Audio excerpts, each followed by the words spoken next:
Good morning students, how are you. आज हम Hindi literature में लेसन सेकंड स्टार्ट करने जा रहे हैं। लेसन का नेम क्या है? दानी राजा, दान करने वाला। दानी दान करने वाला। हम एक राजा के बारे में आज पढ़ेंगे। इक्ष्वाकु वंश में रघु नामक एक प्रसिद्ध राजा हुए हैं। इक्ष्वाकु वंश, एक वंश का नाम है इक्ष्वाकु। इक्ष्वाकु वंश में रघु नाम के प्रसिद्ध राजा का नाम क्या है? रघु। रघु नामक एक प्रसिद्ध राजा रहते हैं। वे भगवान राम के प्रपितामह थे। भगवान राम का नाम आपने सुना होगा, उनके पूर्वज थे। ठीक है, वे बड़े दानी और महान राजा थे। क्या थे? महान थे और दानी थे, बहुत ज़्यादा दान करते थे। उन्हीं के नाम पर उनके वंश को रघुवंश भी कहा जाता है। राजा का नाम क्या था? रघु, तो उनके वंश को क्या कहा जाता है? रघुवंश।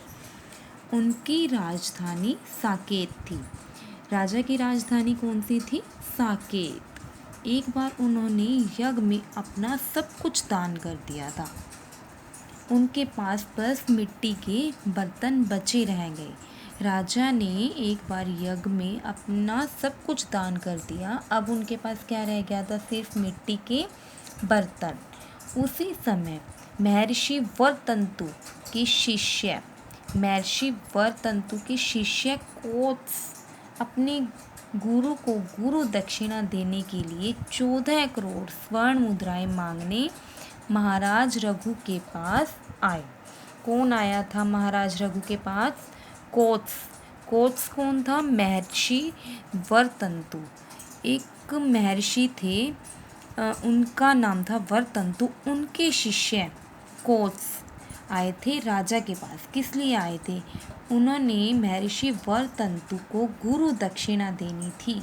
गुरु दक्षिणा में उन्होंने क्या देना था? 14 करोड़ स्वर्ण मुद्राएं, सोने के सिक्के देने थे। और वो मांगने के लिए वो किसके पास आए थे? महाराज रघु के पास आए। द्वारपाल ने उनके आने की सूचना महाराज रघु को दी। द्वारपाल कौन होता है? जो दरवाजे पर खड़ा होता है। द्वारपाल ने उनके आने की सूचना किसको दी? महाराज रघु को दी।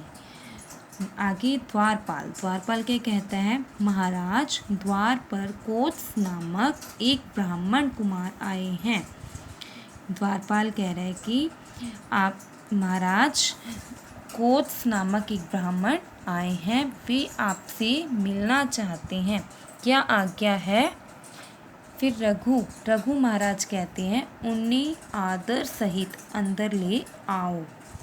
द्वारपाल बाहर जाता है और थोड़ी ही देर में कोत्स अंदर आते हैं। उन्हें देखकर सभी लोग खड़े हो जाते हैं।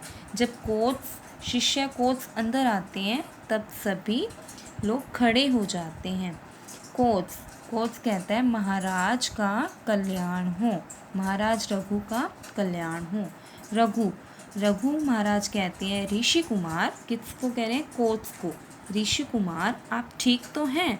आश्रम में गुरुवर और अन्य तपस्वियों को कोई कष्ट तो नहीं हुआ?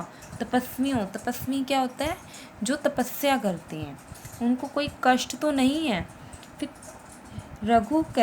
कोत्स कहते हैं, सभी कुशल हैं महाराज, आपके राज्य में प्रजा को कैसा कष्ट?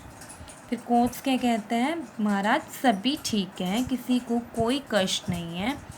रघु कहते हैं, महाराज रघु, कहिए ऋषि कुमार, आपने इधर आने का कष्ट कैसे किया? मिट्टी के बर्तनों को देखकर कोत्स संकोच में पड़ जाते हैं। महाराज रघु के पास मिट्टी के बर्तन होते हैं, जिनके पास पहले स्वर्ण मुद्राएं होती थी, आज उनके पास मिट्टी के बर्तन हैं। इनको देखकर कोत्स संकोच में पड़ जाते हैं। वे सोचते हैं कि इन्होंने तो अपना सब कुछ दान कर दिया है, फिर इनसे मैं क्या मांगूं? वो स्वर्ण मुद्राएं मांगने के लिए आया था ना कोच। अब उनके पास तो मिट्टी के बर्तन थे रघु के पास, तो वो यही संकोच में पड़ गया कि अब मैं इनसे क्या मांगूं। महाराज रघु कहते हैं आप संकोच मत कीजिए ऋषि कुमार।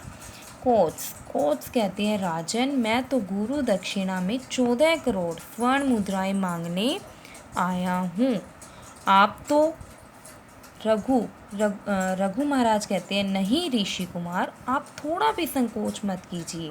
वह यहाँ बोलते बोलते रुक गया ना कि मैं तो स्वर्ण मुद्राएं मांगने आया हूँ, पर आप तो यहाँ कहकर वो रुक गया। फिर रघु महाराज कह रहे हैं कि नहीं ऋषि कुमार, आप थोड़ा भी संकोच मत कीजिए। संकोच मतलब झिझक मत कीजिए। मेरे राजकोष में धन का अभाव अवश्य है, मेरे राजकोष में धन अवश्य खत्म हो गया है, पर मेरी भुजाओं में बल की कमी नहीं है। मैं आपकी गुरु दक्षिणा का प्रबंध शीघ्र ही करता हूँ। मैं आपको गुरु दक्षिणा का प्रबंध जरूर करके दूंगा। ये रघु महाराज कह रहे हैं। ठीक है, आज हमने इतना रीड किया। जो रह गया है दूसरा दृश्य वो हम कल स्टडी करेंगे। ओके, और इसमें इस स्टोरी को आपने अच्छे से रीड आउट करना है। ओके, और इसमें जो अंडरलाइन किए हुए वर्ड्स हैं वो आपने अपनी नोटबुक पर राइट करके आपने मुझे पिक जरूर सेंड करनी है, और इस स्टोरी को आपने अच्छे से रीड आउट करना है। ओके।